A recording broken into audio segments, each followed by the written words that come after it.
give a background on the story, how you came up with the story, how you developed this narrative. You can speak about that. Yeah, well, foremost, thank you guys very much for coming out today and seeing the film. The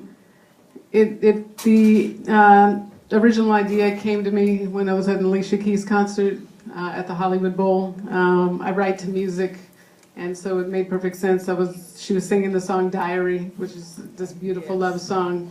And this story and this character just came into my head, and it was like I was watching a movie and she was on the soundtrack. And stories don't always come that quickly to me, but it just came. And then it was just about going home and starting to develop it and really putting some personal stuff in, some things I wanted to deal with in terms of suicide and things in terms of me being adopted and tracking down my birth mother who was white and dealing with the repercussions of that.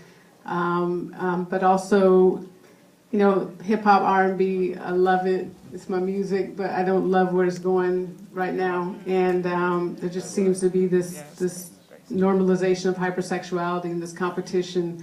And it's really trickling down to our young kids. I've got 2 boys. I can barely let them listen to the radio.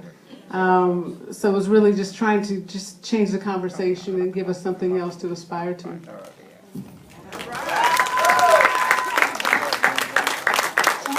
Both of you could speak to what I think is so interesting about the film is kind of the pop culture persona that Noni inhabits versus like who she really is, and how you guys work together to kind of create that pop culture image.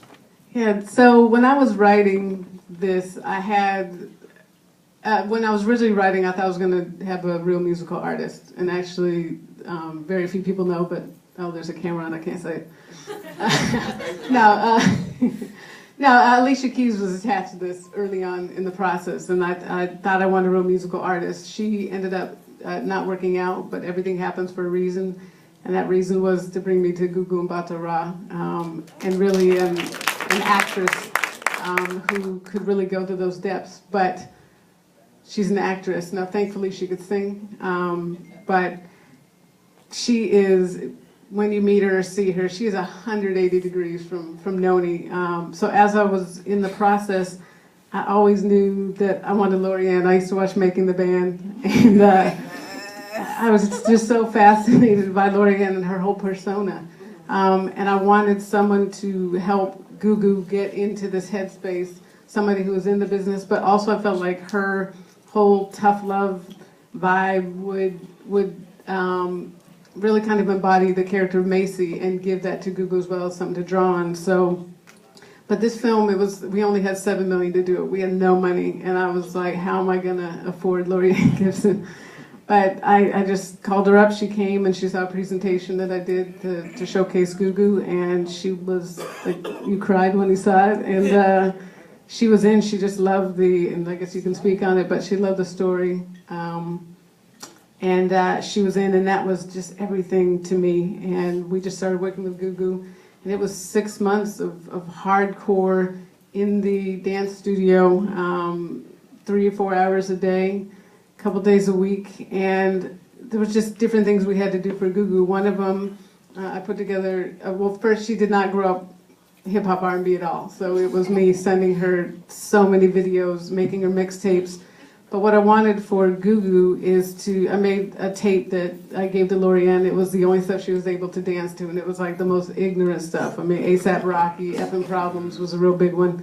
And because I wanted the B word and the N word just to become like normal to Gugu, so she wouldn't flinch. And early on, it was always like, every time the songs came on. But after a while, it just became, like I said, it just became normal. We also needed to give her that swagger of this character and to tap into this narcissism that she needed to have, and to be able to throw that uber sexuality out, which is very hard for an actress, especially one as reserved as Gugu. And you know, Laurieann, as reserved as I am as well. Yes, very reserved. And with Laurieann, again, in working with Lady Gaga and Nicki Minaj, like, she's in the world, and I wanted to bring that to Gugu, and I'd love for you to just touch a little bit more on, you know, what you gave to Gugu to help her out here. Well, as a result of Gina being an incredible director and a black female director, and incredible athlete. She treated us all like the coach, so she's harder than me. If there's anything you like about me, I'm making the band, she's 10 times harder. So we had no choice. But the thing for me is that I was uncomfortable with the type of movement as well. And I not only had to teach a lead actress how to dance, and dance well, because I am tough, and she's very tough, and I wanted it to be the best for her and for the story. I also had to create an artist that would be competitive and that would be able to stand alongside any artist that's out today, so that Gina's story, the story of an over sexualized industry where it's not necessarily about your talent and your gift, I had to make sure she could be that much better than anybody else, so you would understand and believe in the story. And ultimately for me, I am personally affected by this story, because every time I artist develop or choreograph an artist to #1, you know, there always comes in those legions and all that stuff. That's what it's not about, and not everybody survives the reality of this story. So for me, I wanted to definitely make Noni as competitive, so the story would ring clear that it's a reality I face every day. And Gina nailed the story and everything else, and so I was just hugely honored. But again, our actress was incredible, and I'm really tough. And didn't she look like just as amazing as Riri or any of them? Yeah. Very good. So.